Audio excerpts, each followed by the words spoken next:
let's return here. Each story was related to 15 5-year-olds and 15 8-year-olds. And here we've got this problem where two numbers together, it's not really wrong that it's not following the rule. I mean, not bad. But the problem here is this 15 and 5 together, this 15 and 8 together. That's a little bit weird, easy to get misunderstanding, like 155, 158. So what do? We need to change one of them to be spelled out. And in this case, because it's a hyphen, this is kind of a group 5-year-olds, and this is a group 8-year-olds. We can't change that. But we can go ahead and spell out the words before, so 15 and 15. Even though this is bigger than 10, so we should write it as a number, right? Well, no, this is a special case. The first block of trials was a practice set. So in this case, this ordinal, first, second, third. The mean number of absences by the 24 students was 3.66666667. Now in this case, it's not really a hard and fast rule, it's just a kind of rule of thumb. But this number here is bigger than 10, so that's okay. We go ahead and we write the number. But what about this number here, this 366? Why do we need to change that to be 7? And the answer is you need to think of your statistical power. It's a complicated topic that we really don't have time to get into. But if the numbers you're using are 0.12, 0.34, 0.18, 0.19, then that means your power is about 2 decimal points. You have all these numbers that are using 2 decimal points. Now if you divide a number, you can come out with many decimal points, but you cannot really report that in your report because you're just doing that because of the division. It doesn't mean that your numbers really can measure that small fraction. Anyway, it's a little bit complicated. APA is generally saying try to keep your decimal points as few as possible. If you can keep it down to just 1, that would be great. So here you have 1. Well, this is pretty easy because they all round up very easily just to get to 3.7.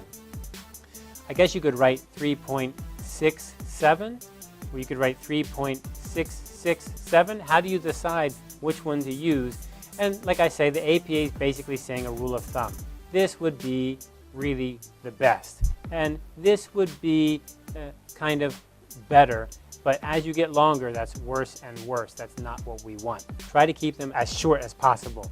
But the number, if we're talking about numbers, this is actually not smaller because this number is getting smaller and smaller because you're adding up that small fraction. You think it's like exact. This is a great idea. This is the way I want my research to be, very exact. But in reality, your research doesn't have that ability to measure that really small number, so you just round it up. Professor Warden, I guess some students have asked me before, why can't I just round it up to be 3 in this case? Why not 3? And, well, in this case, you would round it up to be 4, wouldn't you?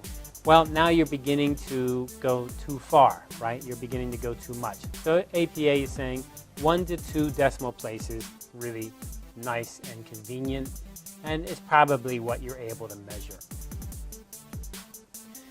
The greater the number of people who viewed the program together, the poorer was their memory for details. R equals 0.63. The question here is, do we keep this 0 here? And the answer is no.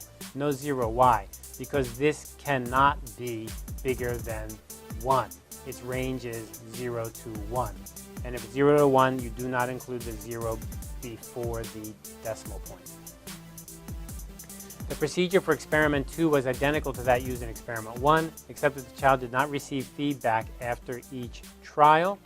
In this case, this Roman numeral 2, this Roman numeral 1, we would prefer to just use the regular Arabic numerals like this, 1 and 2, for the names or titles or headings.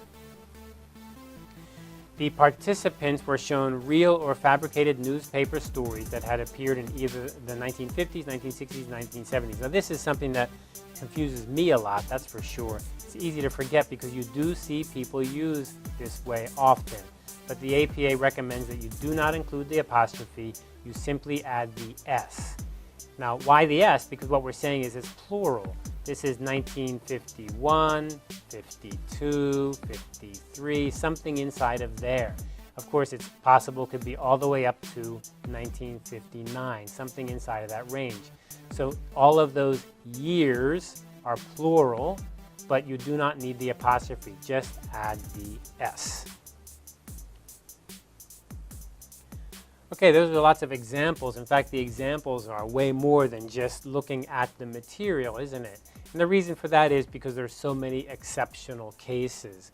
Again, practice makes perfect, and I strongly recommend that you go ahead and, if you're going to do serious writing, make sure you can have a manual next to you or on your phone or on your computer, that you can get the APA manual and the MLA manual very conveniently online on Amazon or on Google eBooks or on other platforms like that.